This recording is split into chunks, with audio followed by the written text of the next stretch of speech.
Our programs offer many languages. Please visit suprememastertv.com/schedule. So I just hope to contribute to that movement of humanity to veganism by sharing sayings of Jesus, sayings from the Apostle Peter, the Apostle Thomas, and all of these other texts that I've put together in one place, pointing out that vegetarianism is very old, goes right back to the earliest days of Christianity.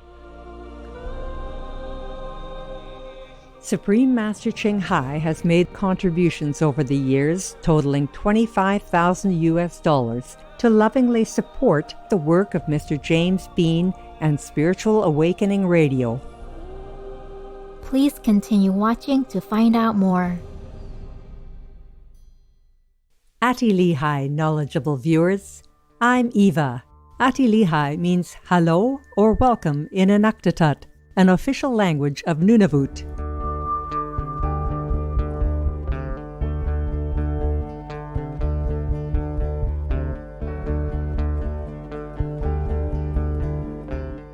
The great people of Nunavut respect all the enlightened masters of the past and present and are honored to follow their noble guidance.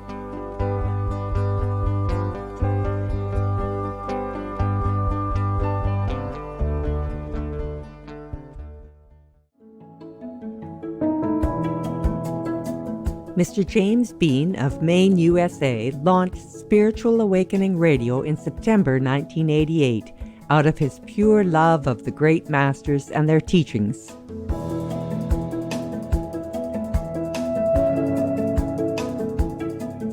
The focus of Mr. Bean's programs is to share, through radio and other media, a deeper understanding of spirituality for a more peaceful planet. He is also a mystic explorer of the inner heavenly light and sound of God, and a devotee of the spiritual path from India known as Sant Mat. It is a great privilege that Mr. James Bean has accepted our invitation for an interview. In today's episode, our discussion with him will touch upon the subject of veganism, one of the most pressing priorities of the world at this time. Veganism is an absolute must, and on so many levels, of course, as so many people have already eloquently described. There was a cartoon that came out a few years ago, and the premise of the cartoon is, what if climate change was all a hoax? You know, we made the world into a better place, and all for nothing. But the whole point was that when we're doing the right thing for one reason, you know, we're doing the right thing for many, many reasons. And so when it comes to the vegan diet, you know, it's good for the health of the body. It's actually living up to the spiritual ideals of the spiritual masters. All the great advanced masters of the ages have been vegetarian or vegan. And in order to meditate, to get further in one's meditation practice, spiritual practice, of course, climate change, we already know. I was reading an absolutely terrifying article, a blog actually, by someone that's been on Supreme Master television before, about how necessary veganism is as a component to mitigating climate change.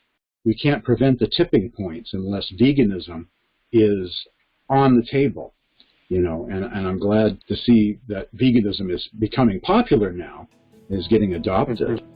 It's definitely a requirement in order to mitigate climate change.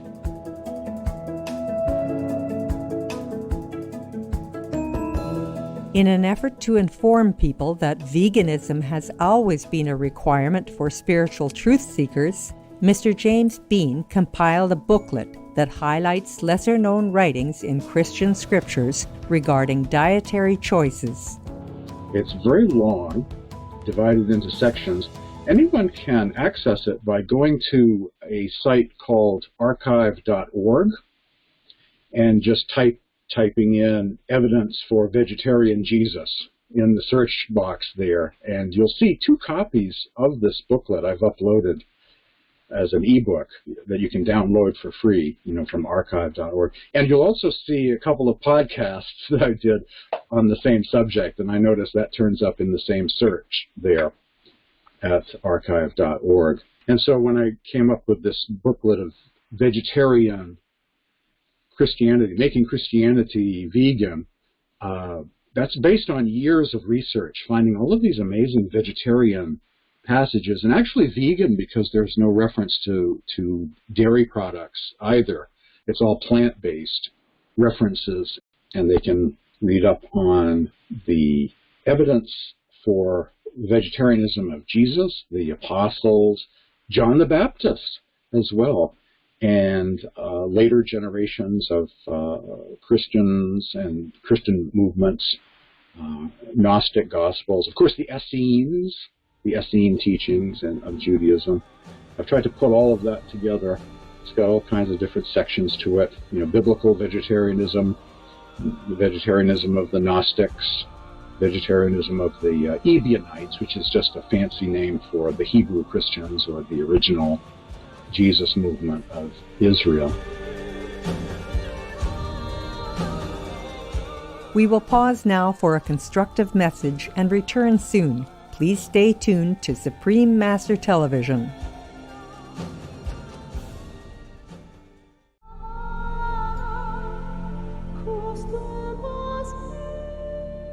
Welcome back, gracious viewers. You may wonder what evidence pertaining to vegetarianism in religion is provided in Mr. James Bean's new booklet.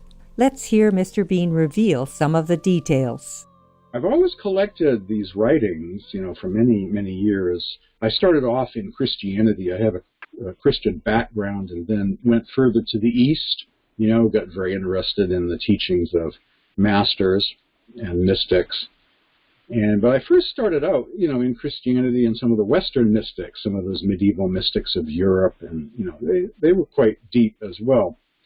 And so over time, I came upon these references to vegetarianism, in these writings. And so at some point, I just decided to compile in different categories, and document all of this.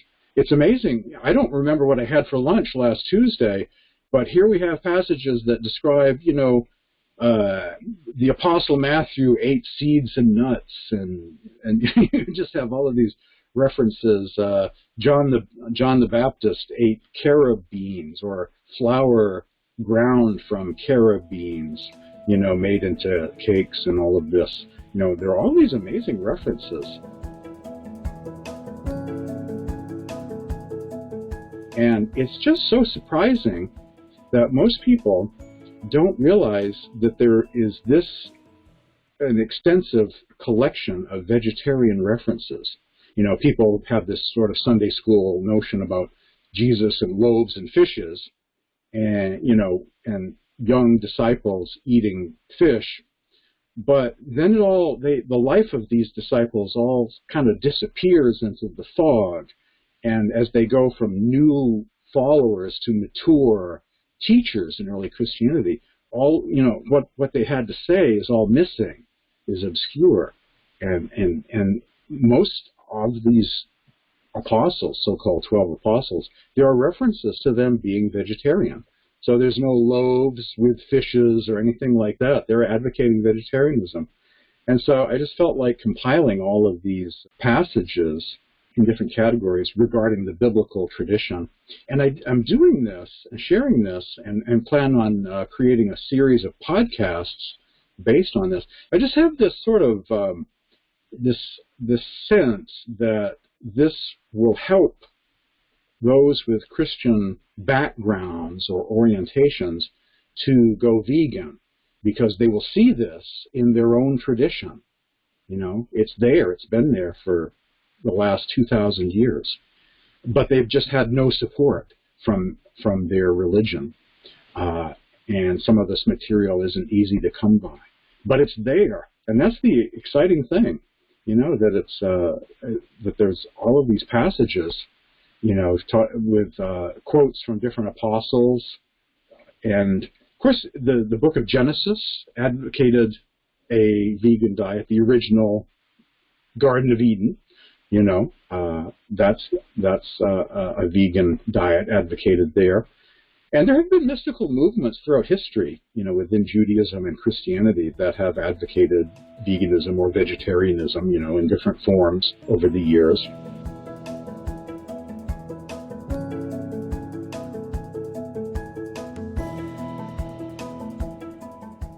According to Mr. James Bean, if people of all religious beliefs and from different traditions know the truths inscribed in the original teachings of the masters they believe in, they would surely turn to the vegan lifestyle.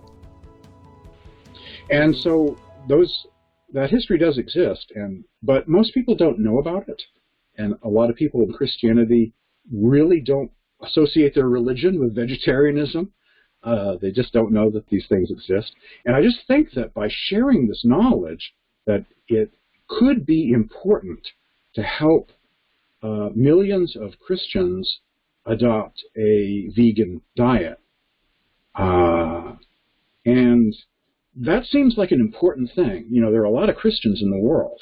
And so if we can sway some of them to go in a vegan direction, that could really help out. And this evidence exists, and people may find some of the writings that I quote, in seminary libraries. These are all scholarly kind of references that check out. And so it just feels important to share this knowledge with the world to encourage people to go vegan. And other people are working to do this, in the Sikh religion, in Buddhism, even in Islam, too. In finding a basis within their own faith communities to make the case for veganism to their populations, Muslims, Christians, Jews, Hindus have been vegetarian, but a lot of vegetarians are transitioning to vegan now. As I say in one of my blogs, vegetarianism is going vegan. And so there's a huge series of movements in the world right now. A lot of people are transitioning to vegan. So I just hope to contribute to that movement of humanity to veganism by sharing sayings of Jesus, sayings from the Apostle Peter, the Apostle Thomas, and all of these other texts that I've put together in one place, pointing out that vegetarianism is very old. It goes right back to the earliest days of Christianity. The Apostle Paul, in his letters, which date back to about 50 AD or so, he's arguing with vegetarian Christians back then, in 50 AD. So this goes right back to the early days of the Jesus movement. So it's kind of neat to know that and to share that with other people. And if it helps some go vegan, then, well, there are a lot of Christians out there. It's a huge population.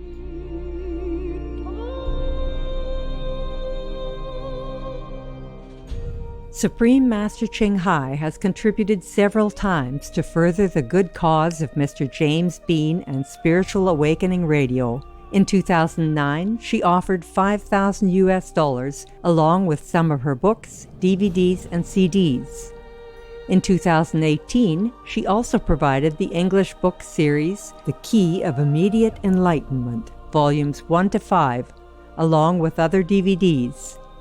Most recently, in 2019, Supreme Master Ching Hai gave $20,000 to Mr. James Bean and Spiritual Awakening Radio to lovingly support his veg promotion. Supreme Master Ching Hai is deeply grateful to the beloved God for all the financial help, comfort, and support to the afflicted and needy, and or any good cause over the years, as a humble vessel for His compassion and love toward His precious children. For more information on the booklet, Evidence that Jesus and the original Aramaic Christians were vegetarians, Uncovering a Vegetarian Jesus at the Beginning of Christianity by James Bean, please visit suprememastertv.com/ james-bean-evidence-jesus-was-vegetarian.pdf or email james@spiritualawakeningradio.com. For more information and quotes from masters, please log on to spiritualawakeningradio.com. Heroic viewers, it's a pleasure to have you with us today on Words of Wisdom. Please join us again next Monday for Part 4 of Tuning In to the Higher Frequency of Spiritual Wisdom, an interview with Mr. James Bean, vegan. Coming up next is Farhan Ensemble, Part 1 of 2, right after Noteworthy News, here on Supreme Master Television. May you be blessed with health and spiritual abundance. Our programs offer many languages. Please visit suprememastertv.com/schedule and suprememastertv.com/WOW. Nos programmes offrent plusieurs langues. Veuillez visiter suprememastertv.com/schedule y suprememastertv.com/WOW. Nuestros programas ofrecen varios idiomas. Visiten suprememastertv.com/schedule y suprememastertv.com/WOW. Τα προγράμματα μας προσφέρονται σε πολλές γλώσσες. Παρακαλούμε δείτε suprememastertv.com/schedule και suprememastertv.com/WOW.